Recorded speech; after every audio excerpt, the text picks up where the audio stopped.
रेवती थाने के दुर्जनपुर गांव में जो दुर्भाग्यपूर्ण हत्याकांड हुआ था, उसके मुख्य आरोपी धीरेंद्र सिंह को लखनऊ से एसटीएफ ने गिरफ्तार किया है, ऐसी सूचना मिली है। पुलिस उसको लखनऊ से लाएगी। इसके अलावा इस हत्याकांड में कुल नामजद 8 आरोपी थे, जिनमें से 2 को पुलिस ने घटना के अगले दिन गिरफ्तार कर लिया था। शेष बचे 6 अभियुक्तों में से 3 की गिरफ्तारी आज हुई थी। इन सभी 6 अभियुक्तों पर मेरे द्वारा परिक्षेत्र स्तर से 50,000 का पुरस्कार 2 दिन पहले किया जा चुका था। आज बलिया पुलिस ने उल्लेखनीय सफलता सुबह पाई। उन्होंने हत्याकांड के मुख्य 2 सह हत्यारोपियों संतोष यादव और अमरजीत यादव को बलिया कोतवाली क्षेत्र में गिरफ्तार किया। इसके पश्चात एसटीएफ ने इस तीसरे मुख्य हत्यारोपी को लखनऊ से गिरफ्तार किया। अब कुल मिलाकर के 8 नामजद हत्यारोपियों में से 5 हत्यारोपियों की गिरफ्तारी हो चुकी है। कुल 20 अज्ञात हत्यारोपियों में से 5 हत्यारोपी उसमें भी गिरफ्तार हो चुके हैं। इस प्रकार से उक्त घटनाक्रम में अब तक 10 कुल हत्यारोपी गिरफ्तार हुए हैं।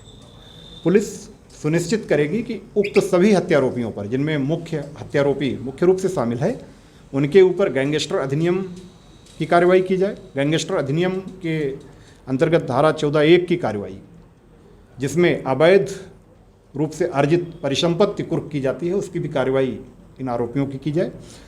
मुख्य हत्यारोपी पर एनएसए भी अनिवार्य रूप से लगाया जाएगा।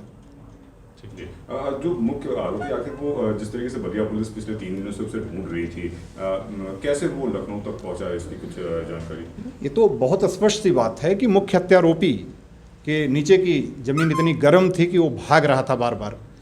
बलिया पुलिस केवल बलिया में ही नहीं, बल्कि समीपवर्ती स्टेट बिहार में भी लगातार बिहार पुलिस के भी टच में थी। लगातार वहाँ भी उसका सर्च ऑपरेशन जारी था। आसपास के जनपदों सहित हर जगह पर उसके खिलाफ सर्च ऑपरेशन जारी था।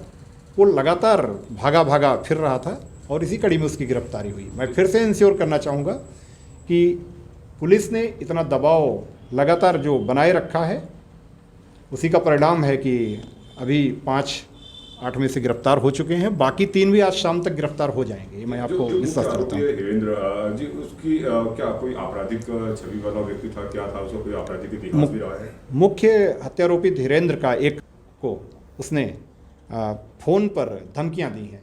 उस संबंध में बेरिया थाने पर अभियोग पंजीकृत हुआ था, जिसमें विधिक साक्ष्य एकत्रित करने के पश्चात उक्त प्रकरण में चार्जशीट कोर्ट में दाखिल कर दी गई थी, जो मामला वर्तमान में न्यायालय में विचाराधीन है।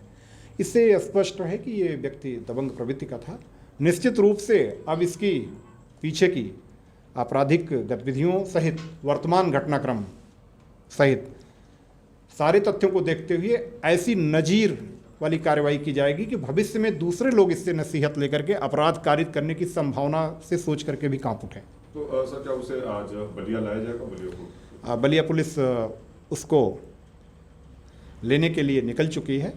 हम उम्मीद करते हैं कि बलिया पुलिस को लखनऊ पहुंचने में जितना देर लगेगा, वहां से वो लेकर के बलिया निकल देगी कल सुबह तक या देर रात तक।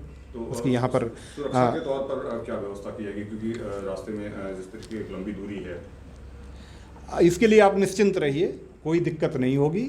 सुरक्षित तरीके से लाया जाएगा और पूछताछ की जाएगी, और पूछताछ के पश्चात जो जिस बीपन का प्रयोग उसने किया है हत्याकांड में, उस बीपन को भी रिकवर किया जाएगा। कल सुरेंद्र सिंह विधायक जी लगातार ये कह रहे थे कि जो धीरेंद्र सिंह का परिवार है उसके साथ ही मारपीट की गई, लेकिन पुलिस उनका मुकदमा दर्ज नहीं कर रही है, तो इस पर क्या कहना? देखिए, सारे तथ्य स्पष्ट हैं। माननीय विधायक जी ने अगर कोई तथ्य दिए हैं तो उनका भी संज्ञान लिया जाएगा, जांच की जाएगी। जांच में जो तथ्य सही मिलेंगे उन पर कार्रवाई होगी। लेकिन जितना घटनाक्रम स्पष्ट है, पुलिस और प्रशासनिक अधिकारियों के सामने हुआ, ये जो दुर्भाग्यपूर्ण घटनाक्रम था, वहाँ पर बहुत सारे पुलिस कर्मचारी और एसडीएम भी मौजूद थे।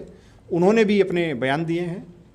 उन सबके निलंबन की भी कार्रवाई शासन स्तर से सुनिश्चित की गई, क्योंकि उनके आगे घटनाक्रम हुआ था, तो उनके भी तथ्य हैं, वीडियो साक्ष्य हैं। सारे तथ्यों का, सारे साक्ष्यों का परीक्षण किया जाएगा। परीक्षणोपरांत जो भी सही तथ्य प्रकाश में आएंगे, उनके सारे तथ्यों को विचार करके कार्रवाई की जाएगी। माननीय विधायक जी जो भी तथ्य संज्ञान में लाएंगे, पुलिस गहनता से, गंभीरता से संज्ञान में लेते हुए उनकी जांच करेगी, और जांच में जो तथ्य सामने आएंगे उनके आधार पर कार्रवाई होगी। अंत में सर, इस पूरे मामले में कितने नामजद थे, कितने अज्ञात थे और कितनी गिरफ्तारियां हुई? बस उक्त दुर्जनपुर हत्याकांड में कुल 8 नामजद हत्यारोपी और 20 अज्ञात हत्यारोपी थे। 8 नामजद हत्यारोपियों में से मुख्य हत्यारोपी सहित 5 हत्यारोपी गिरफ्तार किए जा चुके हैं।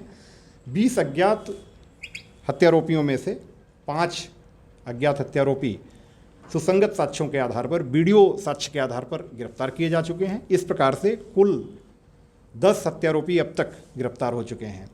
3 नामजद हत्यारोपी और 15 अज्ञात हत्यारोपी अभी भी पुलिस के अपने परीक्षण के दायरे में है। 3 जो नामजद हत्यारोपी हैं, हम उम्मीद करते हैं शाम तक गिरफ्तार हो जाएंगे। बाकी 15 को वीडियो साक्ष्य को देखने के बाद, परीक्षण करने के पश्चात जो लोग उसमें हमलावर होंगे, आक्रामक होंगे, आइडेंटिफिकेशन करके उनकी गिरफ्तारी की जाएगी। सर, गिरफ्तारी के लिए कितनी टीमें लगाई गई है? 1 दर्जन से अधिक टीमें लगातार कार्यरत हैं। मैं आपको इंश्योर करना चाहता हूं कि आजमगढ़ परिक्षेत्र के सारे जनपदों की जो इस समय हमारी स्वाट टीम है, क्राइम ब्रांच टीम है, वो बलिया जनपद में ही है और वो लगातार कार्य कर रही है।